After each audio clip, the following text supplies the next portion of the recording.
네, 오늘 강의 바로 들어가도록 하겠습니다. 오늘 강의는 금리 인하 수혜주 주목하자고 이제 말씀을 드리고 있는데, 제가 계속 말씀을 드리는 부분들이에요. 제가 시장에 대해서 사실 큰 흐름만 말씀을 드리고, 제가 왜 이 섹터를 봐야 하는지에 대해서 좀 큰 흐름을 좀 세세하게 말씀을 안 드렸던 것 같아요. 그 중에 하나가 이제 금리 인하인데, 제가 늘 말씀드렸던 게 미국도 지금 금리 인하를 할 수밖에 없다라고 금리 인하를 못할 것 같다라는 얘기가 나올 때마다 제가 말씀을 드렸습니다. 그래서 많은 분들이 금리 인하를 못할 것 같다, 뭐 동결할 것 같다라고 얘기를 할 때 금리 인하 왜 못할 것 같습니까? 라고 얘기를 했습니다. 저는 할 것 같습니다라고 얘기를 계속 말씀드렸고, 그 이제 배경에는 내년에 이제 대규모 투자를 진행을 해야 하는 그런 이제 신사업들이 있기 때문에 제가 그럴 수밖에 없다라고 말씀을 드렸습니다. 금리 인하를 안 한다면은 그 금액의 이제 상당 부분을 또 정부가 또 보조를 해줘야 하는 상황이기 때문에 금리 인하는 제가 봤을 때 필수적인 요건이었습니다. 그래서 이제 누가 뭐라고 해도 이제 저는 이제 금리 인하에 대해서 좀 강력하게 자주 말씀을 드렸었고, 이제 뭐 항상 여기에서 따라오는 이슈들이 뭐 인플레이션 관련돼서 뭐 얘기 나오고, 그 다음에 이제 뭐 환율 얘기가 나오고 그랬는데, 저는 이런 숫자 너무 연연하시지 말라고 말씀을 드렸습니다. 이것저것 다 신경 쓰면 옆에 보느라 앞을 볼 수가 없어요. 제가 어차피 종목을 사서 가져가실 거라면 그냥 앞만 보고 가시라고 말씀을 드렸죠. 근데 그런 시장이 지금도 적용이 됩니다. 전 내년까지 계속 순환매로 종목들이 지수를 받쳐줄 거라고 말씀을 드렸습니다. 그리고 지금 시장은 코스피보다는 코스닥이 갈 수밖에 없는 시장이라고 말씀을 드렸고, 이제 코스닥 강세가 되려면 제약바이오가 가야 한다고 말씀을 드렸습니다. 이제 금리 인하 수혜주가 뭐겠습니까? AI 데이터 센터는 광범위하고 제약바이오가 되겠죠. 제가 오늘뿐만 아니라 제약바이오에 대해서 좀 자주 말씀을 드리고 있는데, 일단 제약바이오는 늘 말씀드렸다시피 임상을 진행을 하고, 그게 뭐 IND부터 1상, 2상, 3상까지 가서 마지막 마무리해서 특허 등록 끝난 다음에, 그 다음에 이제 뭐 각 나라의 이 특허를 가지고 뭐 등록을 하고 심사를 하고 그렇게 한 다음에 상품화를 해서 판매를 하는데 최소 기간이 15년에서 20년 정도 소요가 됩니다. 그렇기 때문에 이제 요즘 이제 미국 생물보안법뿐만 아니라 이런 이제 과정들이 너무 길기 때문에 이제 뭐 희귀 질환이라든지 뭐 이런 좀 그 어느 정도 의약품이 별로 없는 그런 섹터 같은 경우는 이제 패스트 트랙을 통해서 어느 정도 좀 빨리 약을 만들어서 또 배포할 수 있게 좀 도와주고 있죠.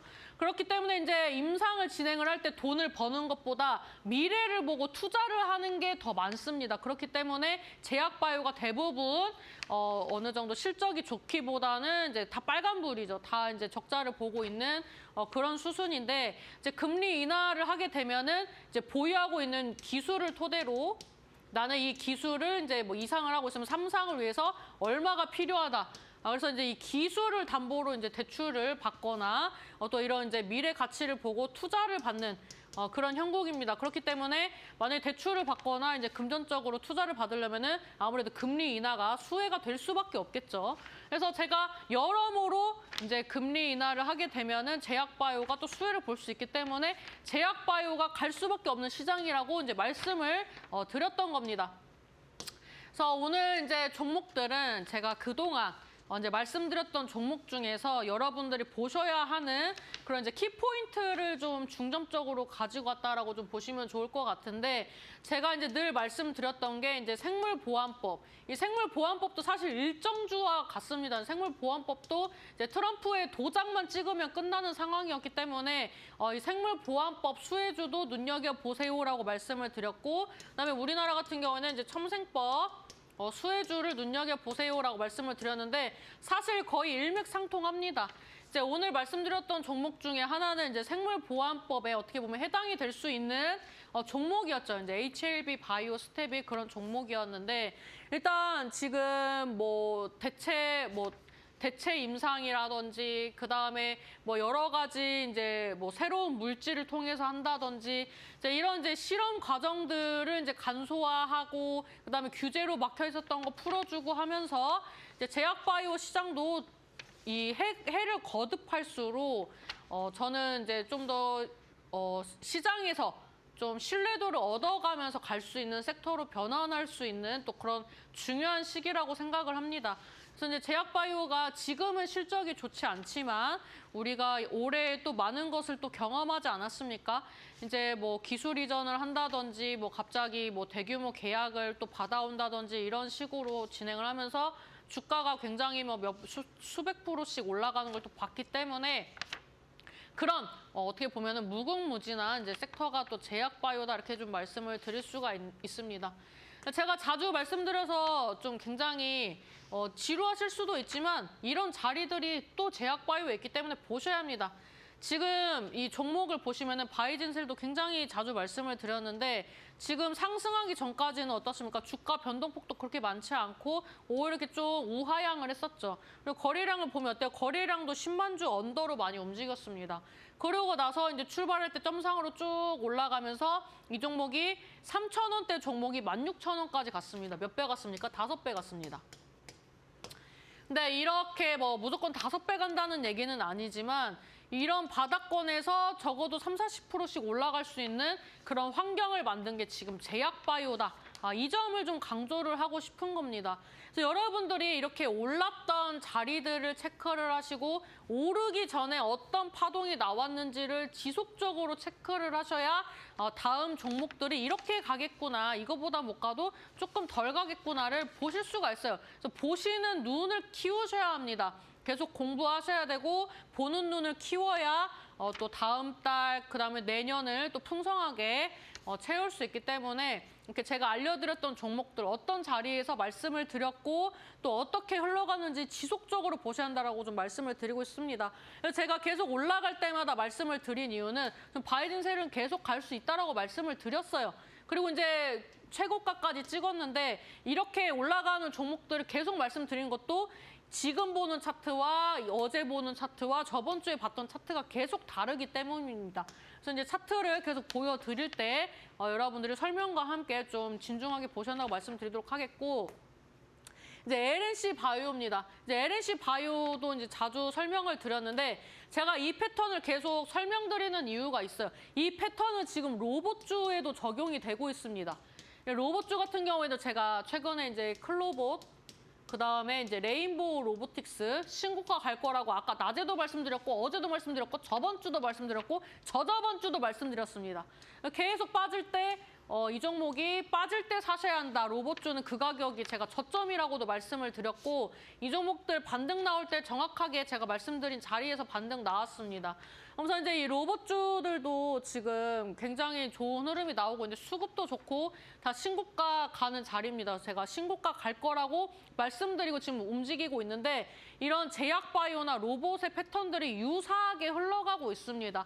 그래서 이렇게 어느 정도 차트의 분위기가 같이 흘러간다는 것은 서로 핑퐁으로 왔다 갔다 하면서 주가가 올라갈 확률이 높다라는 것을 좀 인지를 하셔야 되고, 지금 이제 로봇 같은 경우에도 마찬가지고 제약바이오도 마찬가지고 어떻게 보면은 금리 인하의 수혜주가 될 수 있는 거죠. 왜냐하면 로봇은 이제 상용화가 돼서 지금 이제 판매도 되고 매출도 내고 있지만 로봇이 아직 우리의 일상에 많이 침투하지 않았고, 그 다음에 지금 이제 산업적인 부분에서도 이제 개발하고 맞춰가는 타이밍이기 때문에 피지컬 AI가 화두가 됐던 겁니다.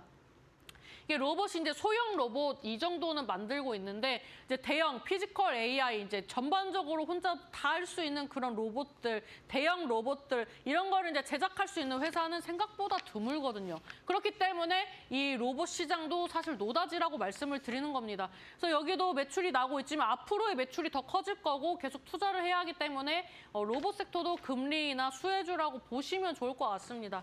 그래서 제가 오늘은 시간 관계상 로봇보다는 이제 제약바이오로 가지고 왔는데 제약바이오와 로봇을 같이 묶어서 보셔야 합니다. 그래서 제가 계속 강의를 할 때나 종목을 추천드릴 때 로봇과 제약바이오를 계속 가지고 나와서 말씀드리는 데는 다 이유가 있다라고 이제 생각을 하시고 좀 보시면 좋을 것 같습니다. 그래서 이제 LNC 바이오도 제가 이 자리에서 말씀드렸는데 여기까지만 놓고 보셨을 때 여러분들은 제가 높은 자리에서 줬다라는 말씀을 많이 하셨습니다.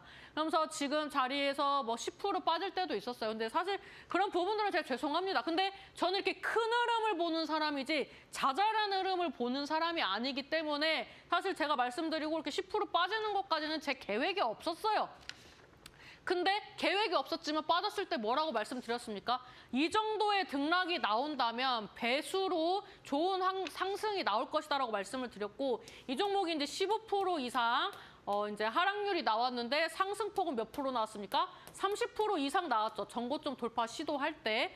제가 이제 이 종목이 거래량이 별로 없다라고 말씀을 드렸습니다. 거래량이 별로 없는데 여기를 돌파할 때 거래량 동반한 상승 흐름이 나올 거라고 말씀을 드렸고 앞자리를 2번 이상 바꿀 거라고 말씀드렸고 다 적중을 했습니다. 다 제가 계산하고 큰 그림 보고 알려드리는 거니까 제가 보는 그림을 여러분들한테 설명을 드려도 모르시니까 제가 기다려보시라고 이렇게 말씀을 드렸어요. 그래서 이때는 이제 많은 질문들도 하시고 이제 살짝 욕도 먹고 했는데 꿋꿋하게 말씀드린 부분은 뭐냐면 시간 지나면 어차피 제 말이 맞다라는 걸 여러분들이 다 인지하고 끄덕끄덕 하시는 걸 알기 때문입니다. 그래서 오히려 제가 이제 여러 종목을 알려드리는 것보다 하나, 두 개에 집중해서 계속 말씀드리는 부분들도 있습니다. 그래서 이런 이제 큰 그림으로 보고 가신다면은 여러분들 내년에 정말 대박 상승이 나오는 종목들이 아직도 많으니까 제발 고점에서 안 사셨으면 좋겠다라고 수백 번, 수천 번 거듭해서 좀 말씀드리도록 하겠습니다. 대화제약, 얘는 공약주로도 제가 자주 말씀드렸더라고요. 얘는 어디서 말씀드렸습니까? 제가 10월부터 말씀을 드렸으니까 이 자리에서 말씀드리고 제가 급등하기 전날에도 또 추천을 드렸습니다. 제가 얘가 몸통 캔들 안에서 움직일 거라고 말씀을 드렸죠. 정확하게 몸통 캔들 안에서 움직였고 얘가 거래가 터지는 날이 매도하는 날이라고 했습니다. 어떻습니까? 쭉 일관성 있게 거래량 없다가 여기 박스권 돌파하고 그다음에 갭으로 뛰어서 상한가를 갔죠. 이것도 다 제가 정확하게 말씀드린 부분입니다. 이 종목이 시세가 나고 일단 돈이 들어왔고 박스권에서 거래량이 있든 없든 자리를 유지해준다는 것은 누군가가 차트 관리를 해주는 거라고 말씀을 드렸죠. 그렇기 때문에 이 종목이 상한가 가는가는 몰랐지만 제가 장대 양봉을 볼 수 있다라고 말씀을 드린 겁니다. 그래서 이 종목도 굉장히 자주 말씀드렸고 시간 지나서 보면 어떻습니까? 제가 말한 가격이 결코 높은 가격이 아니다라는 걸 보여드리고 있습니다. 레인보우 로보틱스 아까 설명드렸죠. 제가 이 자리에서 말씀드렸습니다. 전고점 돌파 시도할 거라고 말씀드렸고 이런 음봉은 페이크 음봉이라고 말씀드렸습니다. 그래서 이 종목이 여기까지 반등 나오는데 지금 20% 이상 상승을 했죠. 제가 지금 말씀드리는 타점들이 여러분들이 매수하기 좋은 타점들을 계속 알려드리고 있는데 왜 굳이 오르고 나서 사십니까? 제가 알려드리는 차트에서 매수를 하시고 기다리면 어느 정도 좋은 수익 나오지 않습니까? 이 사이토젠 같은 경우에는 제가 그 밴드에서 말씀을 드렸는데 이건 차트 때문에 가지고 왔어요. 이것도 똑같아요. 시세가 나오고 박스권 움직임이 나오는데 거래량이 없죠. 그리고 얘가 이날 여기를 돌파할 것 같더라고요. 돌파할 것 같은 날 알려들어가지고 이날 26%까지 상승을 했거든요. 그러니까 지금 제가 말씀드리는 이 차트가 지금 시장에 굉장히 적합한 차트다라는 것을 제가 종목의 수익률로 좀 보여드리고 있는 겁니다.